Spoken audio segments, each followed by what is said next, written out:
Just before our 15th anniversary, my husband, Adam, sat me down with an unsettling calmness. "I want a divorce," he said, "but I'm keeping the house. You can't afford it." His family grinned, their approval evident. I remained composed, rising to my feet, sliding a folder toward him, and saying, "You'll enjoy what my lawyer sent me today." As Adam read the first page, his confidence faded, and his mother let out a shocked scream. "This can't be happening." I took a seat at the dining table, cradling my coffee cup. As Adam cleared his throat, his parents sat beside him, his mother's smug expression growing wider, his father looking disinterested, as if this was an everyday conversation. Adam leaned in, his hands folded as if delivering a business pitch.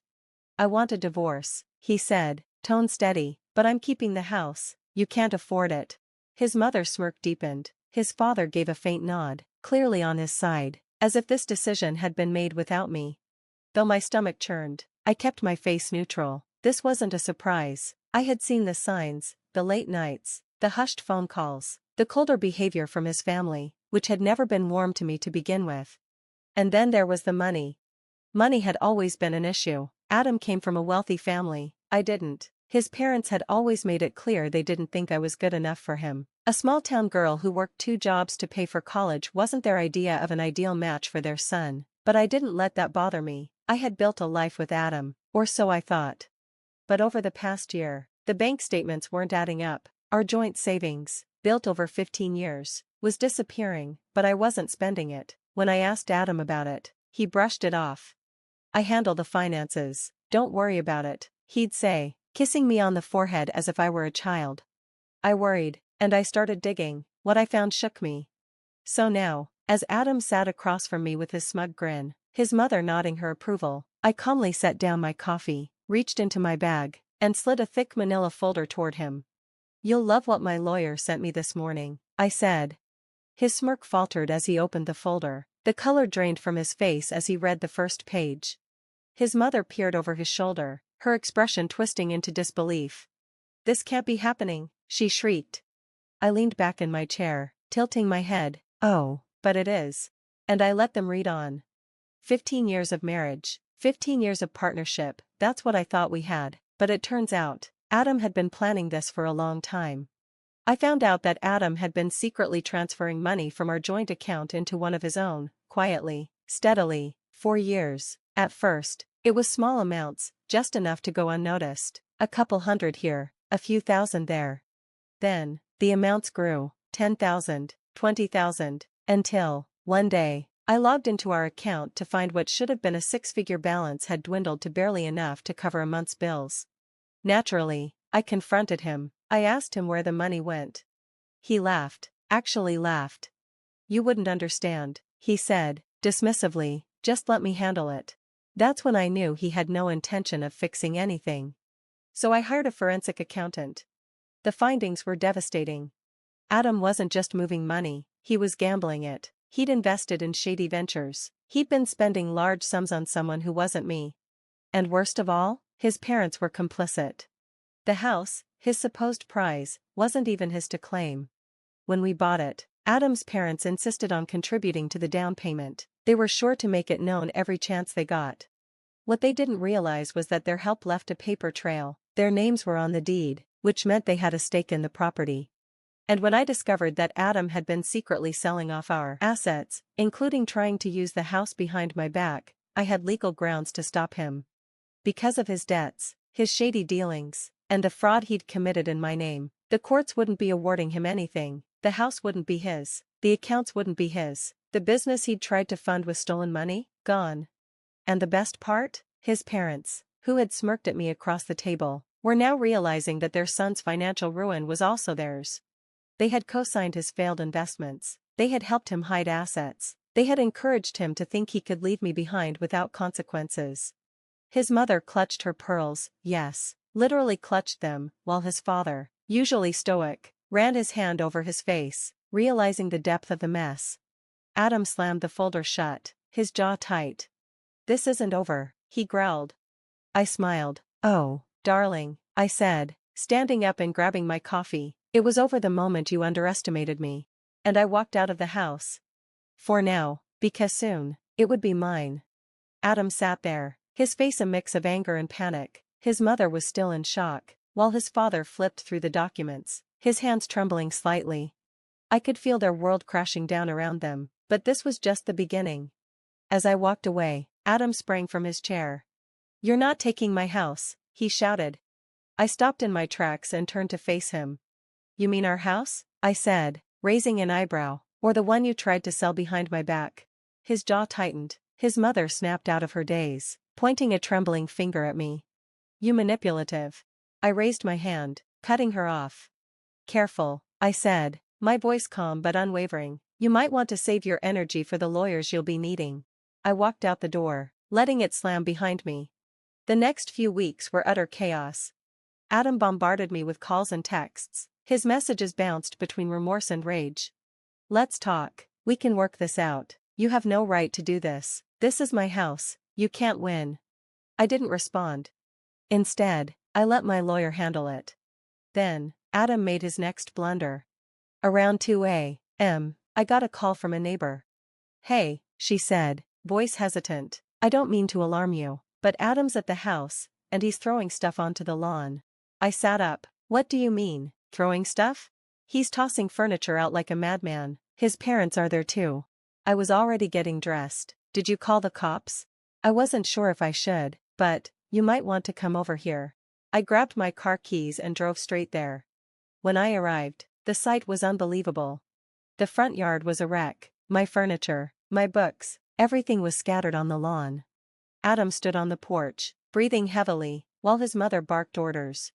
"She doesn't live here anymore," she yelled, "get rid of all of it."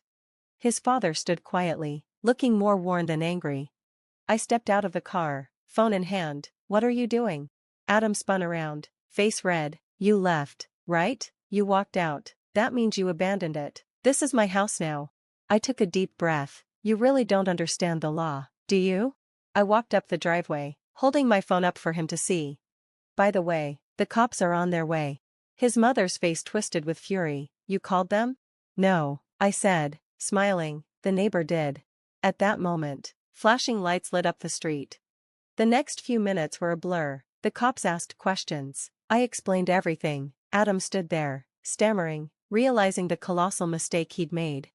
In his frantic attempt to take the house, he had just committed illegal eviction and property destruction. And now, he was in trouble. But Adam wasn't finished. A few days after the confrontation with Adam, my lawyer called with some unexpected news. "He's fighting back," she said. "Hugh's trying to drag this out in court." I sighed, already feeling the weight of his desperation. "Of course he is. He's also claiming that you were hiding money," she added. I nearly laughed. "That's rich." "It won't hold up," she assured me. "We have all the records, but be prepared, desperate people do stupid things." And sure enough, the very next day, I got a notification from my bank. Someone had tried to access my personal account. My stomach dropped, and I immediately knew who was behind it. Adam was spiraling, losing control, trying to hurt me in any way he could, but what he didn't realize, I had been one step ahead the entire time. I didn't waste a second. I called my lawyer and instructed her to freeze everything, accounts, assets. I didn't want Adam getting his hands on a single penny. By the end of the day, Adam was locked out of every account with my name on it. I sent him one text: "Nice try. Hope you enjoy explaining fraud to the judge." His response came in seconds: "You're ruining my life." I stared at the message, feeling a cold sense of satisfaction. "No, Adam, you did that all on your own." But just when I thought I had him cornered, he did something I never saw coming. He moved his mistress into the house. Not just any mistress, though. It was Danielle, someone I knew. Danielle had always been overly friendly with Adam at work events. She'd laugh too hard at his jokes, touch his arm a little too much, but I never suspected anything more. A neighbor sent me a photo of them unloading suitcases from her car, walking into my house like it was theirs. I stared at the picture, rage bubbling up inside me. This wasn't heartbreak anymore, this was anger. I forwarded the photo to my lawyer. "We need to move faster," I told her.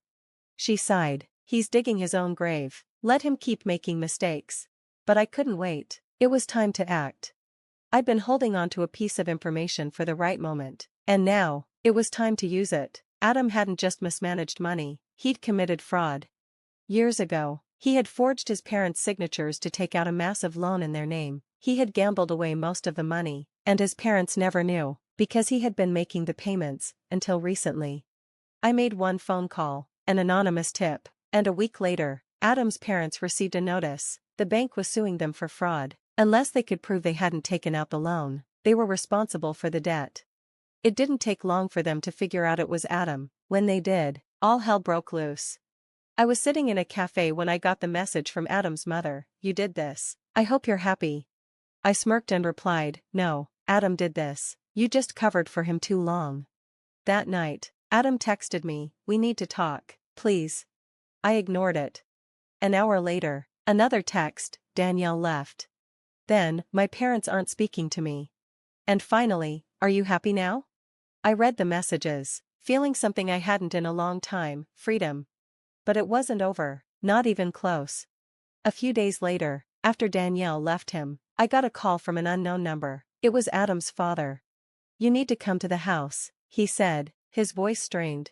"Why?" I asked, still hesitant. There was a long pause before he said, "Please." Something in his voice made me listen. When I arrived, I wasn't prepared for what I saw. The lawn, once pristine, was overgrown. The front door stood open. Inside, a disaster. Furniture overturned, walls dented, and in the middle of the wreckage, Adam sat on the couch, bottle in hand, looking hollow. His mother stood stiffly by the doorway, arms crossed. His father, weary and beaten down, sat across from Adam. "Why am I here?" I asked, keeping my distance. Adam lifted his head and met my eyes. For the first time in this whole mess, I didn't see arrogance or anger, I saw fear. "I lost everything," he whispered. I didn't respond. He let out a bitter laugh. "Danielle took what little money I had left. My parents are being sued. The house, it's not mine anymore, is it?" I didn't answer, just stared at him. His mother scoffed. "This is your fault." She spat at me. I slowly turned to her. "My fault?" I repeated. "I destroyed everything? Or did your son do that when he drained our accounts? When he committed fraud? When he moved his mistress into my house?" She opened her mouth, but Adam spoke first. "She's right, Mom," he said, his voice small. His mother whipped around, stunned. "Excuse me?" Adam's voice cracked as he spoke. "She's right. I thought I could start over, but I lost, and now I have nothing." The room went quiet, and for a moment, the weight of it all hung there. His mother turned on him. "You're just going to sit there and give up?" she hissed. "What else can I do?" he snapped back. I tried to fight, but I lost. Finally, his father spoke, his voice heavy. "Maybe it's time you stop blaming her and start accepting the consequences of your own choices." His mother's eyes shot to him. "You're taking her side now?" His father sighed deeply. "I'm not taking anyone's side, I'm just tired." And in that moment, I saw the truth. Adam's father was tired. Tired of the lies, tired of the excuses, tired of covering for his son's mistakes. Adam's mother stormed out, slamming the door behind her. Adam rubbed his face with his hands, his voice barely audible. "She'll never forgive me. She'll never forgive me," I corrected, "because it's easier to hate me than to admit she raised a failure." Adam flinched but didn't argue. I looked around the wreckage of the house, at the mess he'd made of everything. "I assume this means you're not going to fight me in court anymore?" Adam let out a deep sigh. "What's the point?" "Smartest thing you've said in years." A bitter smirk crossed his face. "Figures I'd only get smart once I've lost everything."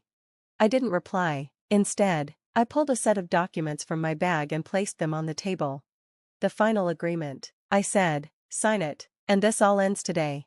Adam stared at the papers, his hand hovering over the pen. Then, with a resigned sigh, he signed. Just like that, it was over. The aftermath was quiet. The house was mine. Adam moved out the next day, packing up his things without a word. His father seemed relieved it was over. His mother refused to acknowledge me, but that didn't matter anymore.